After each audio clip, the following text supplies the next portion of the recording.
नमस्कार, न्यूज नागपूरमध्ये आपलं स्वागत आहे। मी सुदर्शन बागडे। महाराष्ट्र राज्य विद्युत निर्मिती कोराडी येथील 660 मेगावॅट वीज निर्मिती केंद्राच्या गेट समोर एबीयू कन्स्ट्रक्शन कंपनीच्या कंत्राटदार विरोधात पॉवर फ्रंट संघटना कोराडी शाखेचे वैभव बंडे यांच्या नेतृत्वात 11 कामगार आमरण उपोषण करणार आहेत, असे कामगार युनियन पॉवर फ्रंटचे अध्यक्ष वैभव बंडे यांनी पत्र परिषदेत माहिती दिली।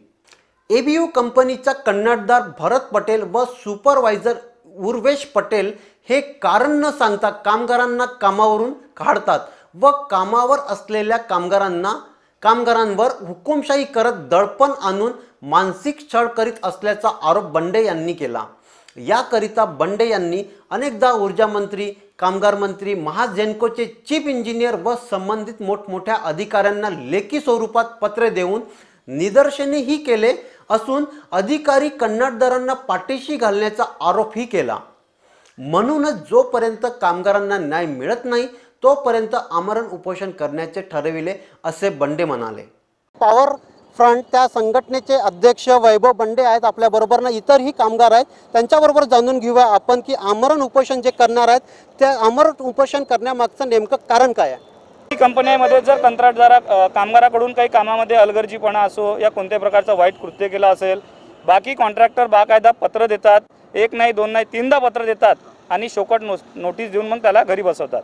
शोकस नोटीस दिले जाते, पण आता जे कॉन्ट्रॅक्ट जे कामगार आहेत त्यांना अशा प्रकारचा काही नोटीस दिला नाही, प्रकारचं काहीच लेखी पुरावा दिलेला नाही आहे। जर दिला असेल तर त्यांनी आम्हाला पत्र दाखवावे।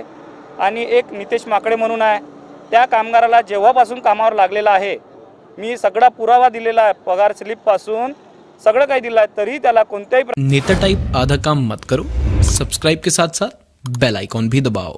प्रकारचं पत्र न देता त्याच्या कामावर कोणत्या अडचणी आहे हे बी नाही त्याला कधी आरोप करण्यात आला आहे, परंतु त्याला कोणतंहीच कारण न सांगता घरी बसवण्यात आला आहे। बरं, मला एक पुन्हा विचारायचं आहे की अधिकारी जे आहेत थर्मल स्टेशनचे जे काही अधिकारी बसतात ते अधिकारींना तुम्ही या संबंधित काही पत्र व्यवहार केला का? जवळपास आम्ही काही दिवसापासून पत्रव्यवहार करत आहे।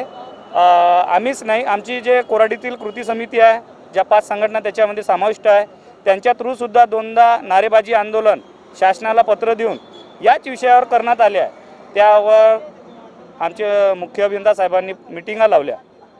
मिटिंगामध्ये ठरलं जातो, परंतु काही दिवसात कंत्राटदार त्याच्या विपरीत वागणूक चालू करते, म्हणून आज आम्हाला अशी परिस्थिती आली आहे की आमरण उपोषणावर बसायला लागत आहे। तुम्ही कामगार जे मंत्री आहेत त्यांनाही तुम्ही पत्र व्यवहार केला, त्यांचं काय मत होतं? कामगार मंत्रींना आम्ही निवेदन दिले आहे, त्यांच्याकडून पत्र घेताना त्यांनी आम्हाला माहिती दिली की आम्ही यावर काहीतरी कारवाई करू। ऊर्जा मंत्र्याला भेटले तुम्ही? हो, त्यांनीच आम्हाला म्हटलं की आम्ही काहीतरी कारवाई करू। पण इतकं सगळं होऊनही तुम्हाला असं वाटते की अधिकारी किंवा मंत्री किंवा हे सगळे कॉन्ट्रॅक्टरला म्हणजे सांभाळून घेतात पण कामगाराचं कोणी ऐकत नाही, असं तुमचं म्हणणं आहे का? म्हणण्याला हरकत नाही आहे, कारण का अधिकाऱ्यांचं काम आहे त्यांची शांतता राखून ठेवण्यासाठी मिटिंगा लावणे, पर्याय देणे, परंतु ठोस निर्णय झालेला नाही आहे। आताही माझे कामगार घरीच आहे।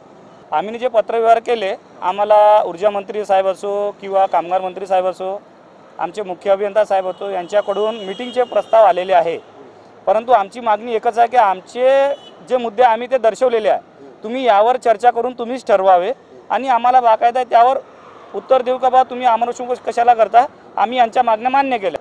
हा प्रकार गेल्या 8 ते 7 महिन्यापासून रेग्युलर चालू आहे, परंतु निर्णय काहीच नाही। निर्णय काही आणि कॉन्ट्रॅक्टरना मला असे किती लोक आहेत, असे किती लोक आहेत? अन्याय तर 15 लोकांवर चालू आहे, ज्यांच्यावर हा प्रकार कोरोनाच्या महामारीपासूनच सुरू केलेला आहे। आणि कंत्राटदाराला म्हणा तर तो म्हणते का मला पैसा मिळत नाही, यामध्ये कामगाराचा दोष नाही। कंत्राट घेताना या सगळ्या गोष्टीचा पुरावा महाजनकडून केला जाते की तुम्हाला 3 महिन्यापर्यंत बिल मिळाले नाही तर तुम्ही असं काही करा। सगळ्या गोष्टीची बंधलकी, सगळं आपला मनमानी कारभार चालू आहे। म्हणजे एमएससीबी किंवा महाजनको असो ते पैसा देतात, पण इकडेच कॉन्ट्रॅक्टर खूप काही दुर्व्यवहार करणं चालू आहे।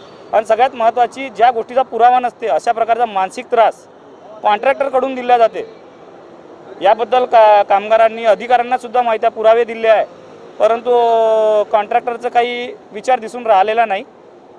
त्यामुळे आम्हाला तर आमरण उपोषण केल्याशिवाय काहीच पर्याय उरलेला नाही। आम्ही काही एबीयू कन्स्ट्रक्शन कंपनीच्या कंत्राटदाराने कामावून काढलेल्या कामगारांना बोलकं करण्याचे प्रयत्न केले, त्यात त्यांच्यावर हालेकीची परिस्थिती असल्याचं आढळले. माकडे काय झालं, कशा प्रकारे तुम्हाला काढण्यात आलं? मला 27 जुलैला असं सांगण्यात आलं की तू आजच्या दिवस घरी जा. सतीश खांडेकर जे आमचे कंपनीचे जे हे आहेत ऑफिस बॉय त्यांनी मला गेटवर सांगितलं का तू आजच्या दिवस घरी जा, उद्यापासून आम्ही तुला रेग्युलर कामावर बोलू.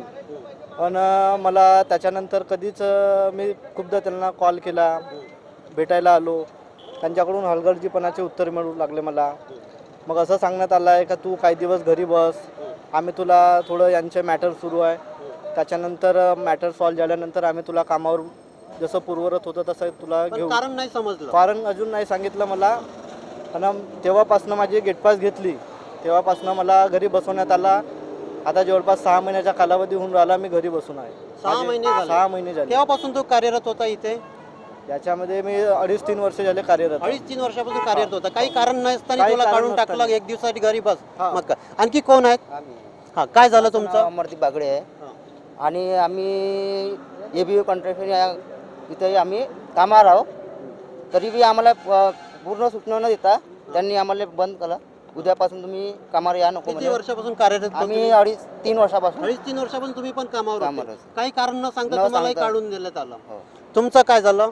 नाही कारण काही सांगतच नाही ना. कोणाला शिवीगाडी केली, तुम्ही कामात आले घरी, पण असं काहीच नाही. काही नाही. आतापर्यंत लेटर बिल सुद्धा भेटलं नाही का, काम करत नाही का, काहीच्यामुळे काढत नाही, काही नाही. नुसतं बहाणा असतो ठेकेदार येऊन आपल्या याच्या. तुमचे गेट पास किती बनवायचे ते लोक?